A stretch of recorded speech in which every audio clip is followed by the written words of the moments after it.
Perkenalkan, nama saya Revita Sahania Morani Simbolon. Saya mahasiswa dari mata kuliah umum Bahasa Indonesia kelas K, Program Studi Psikologi, Fakultas Psikologi Universitas Prima Indonesia. Pada kesempatan kali ini, saya akan menganalisis kesalahan berbahasa yang terdapat pada pamflet, plang, spanduk yang ada di lingkungan sekitar. Untuk memenuhi tugas mata kuliah umum Bahasa Indonesia, selanjutnya dapat dilihat dari cuplikan video berikut ini.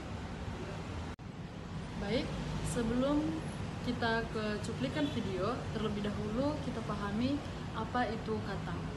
Kata adalah dalam bahasa Indonesia atau dalam Kamus Besar Bahasa Indonesia atau disingkat dengan KBBI adalah satuan bahasa terkecil yang memiliki arti atau pengertian. Kata dalam KBBI merupakan realisasi dari pikiran atau perasaan yang dapat digunakan untuk berbahasa. Maka, dalam di lingkungan sehari-hari atau dalam lingkungan sekitar kita, banyak kita temui berbagai macam kata, baik baku ataupun tidak. Untuk memahami lebih lanjut, kita harus tahu apa itu bahasa baku dan bahasa non-baku. Yang pertama, bahasa baku adalah bahasa Indonesia yang sesuai dengan kaidah bahasa yang telah ditetapkan dalam Kamus Besar Bahasa Indonesia atau dalam KBBI. Bahasa baku juga sesuai dengan ejaan yang disempurnakan atau EYD. Bahasa baku digunakan dalam konteks resmi formal seperti dalam dokumen-dokumen pemerintahan, pendidikan, dan media massa.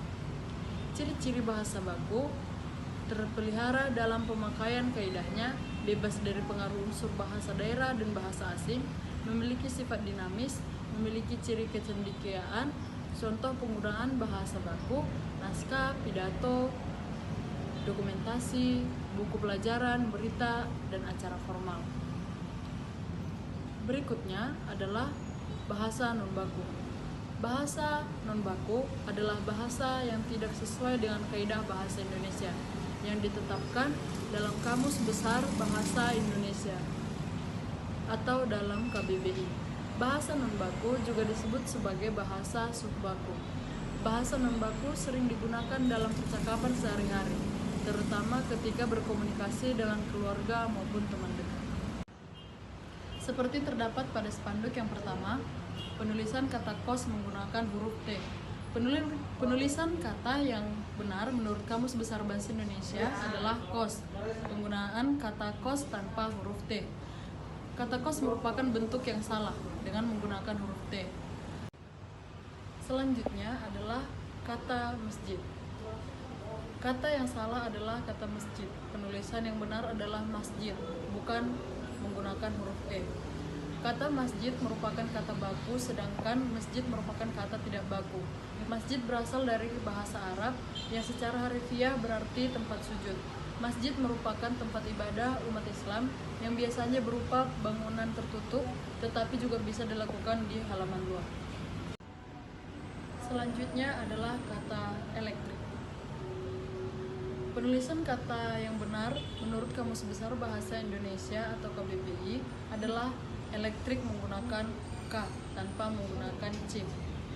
Kata elektrik berarti listrik, yaitu listrik adalah daya yang muncul akibat gesekan atau proses kimia. Listrik menimbulkan berbagai efek seperti petir, listrik statis, induksi, elektromagnetik, dan arus listrik.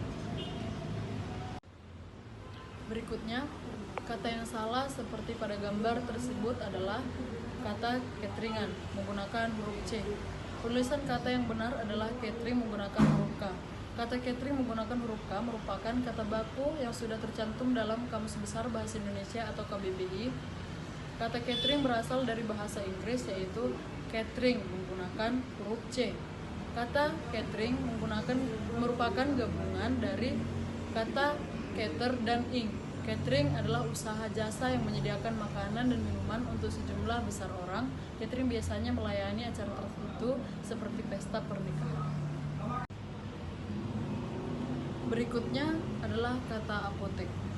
Penulisan kata yang benar adalah apotek, bukan apotik. Apotik merupakan bentuk tidak baku dari kata apotek.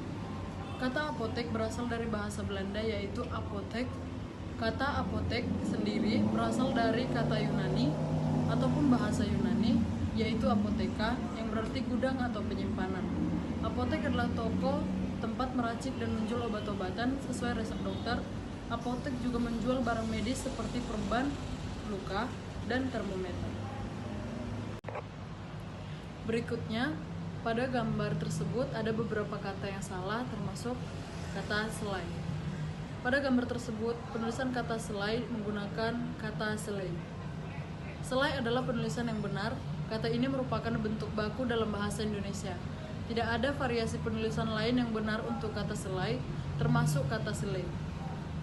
Selanjutnya, di bawah kata selai, ada juga kata pokat. Penulisan yang benar adalah alpukat. Kata pokat adalah dialek regional dan tidak baku. Alpukat adalah jenis buah yang sering dipakai untuk diolah menjadi jus. Selanjutnya, pada gambar tersebut, penulisan kata yang benar untuk kata murah adalah kata murah tanpa penekanan huruf A. Murah adalah kata sifat yang menunjukkan harga yang rendah atau terjangkau. Penulisan kata murah dengan huruf penekanan huruf A yang banyak, penambahan huruf A yang berulang adalah bentuk penekanan atau pengucapan yang informal untuk menunjukkan sesuatu yang sangat murah atau harga yang sangat rendah. Namun dalam penulisan formal atau baku, bentuk yang benar adalah murah tanpa penekanan huruf A yang berulang-ulang. Kata yang salah berikutnya adalah seperti pada gambar berikut. Pada gambar tersebut terdapat kata laundry, yang seharusnya penulisan yang benar adalah kata laundry menggunakan huruf A, bukan menggunakan huruf O. Kata laundry adalah kata yang serapan dari bahasa Inggris yang sudah digunakan sangat cukup umum dalam bahasa Indonesia, terutama untuk merujuk pada tempat atau kegiatan mencuci pakaian yang sering kita jumpai di tempat umum. Selanjutnya adalah kata pada. Pada gambar tersebut, kata pada ditulis menggunakan huruf P dan D, di mana kata pada disingkat menjadi PD. Penulisan yang benar sebenarnya adalah pada. PD merupakan singkatan yang tidak baku dan tidak umum digunakan dalam penulisan formal. Singkatan ini mungkin sering ditemui dalam pesan singkat atau tulisan informal lainnya. Namun, dalam penulisan resmi atau karya tulis, penggunaan kata lengkap pada lebih tepat menggunakan huruf vokal. Pada adalah kata depan yang digunakan untuk menunjukkan waktu, tempat, atau hal lainnya. Kata yang salah berikutnya adalah telur. Sering kita jumpai kata telur adalah kata yang sering digunakan oleh orang awam. Penulisan kata telur yang benar adalah telur, bukan menggunakan huruf O. Telur merupakan bentuk tidak baku dari kata telur. Kata telur merupakan bentuk baku dan kata telur merupakan bentuk tidak baku. Untuk mengungkapkan benda bercangkang yang mengandung zat hidup bakal anak yang dihasilkan oleh berbagai jenis unggas seperti ayam, berbagai jenis burung, itik, dan lainnya. Telur ini biasanya dimakan dengan cara direbus terlebih dahulu atau diceplok, bisa juga didadar dan dengan cara lainnya. Seperti gambar berikutnya, terdapat kata yang tidak baku seperti kata gak. Kata gak sering diucapkan oleh orang awam, yaitu untuk mempersingkat sebuah kata dari kata baku yaitu tidak. Singkatan dari kata tidak baku, gak adalah singkatan dari kata tidak. Dalam bahasa Indonesia baku, penggunaan singkatan tidak dianjurkan, terutama dalam tulisan formal. Gak bukanlah penulisan baku dalam bahasa Indonesia. Penulisan yang benar untuk kata tidak adalah tidak secara lengkap, tanpa menggunakan huruf G dan K, atau menggunakan bahasa gaul atau tidak formal dalam kehidupan sehari-hari. Baik, sekian hasil analisis saya terhadap kata-kata atau kosakata yang terdapat di lingkungan sekitar. Jadi kesimpulannya adalah masih banyak kata ataupun penggunaan bahasa di lingkungan sekitar kita yang menggunakan kata non-baku. Jadi, saya ucapkan terima kasih atas perhatian dan partisipasinya dalam menonton video saya. Terima kasih.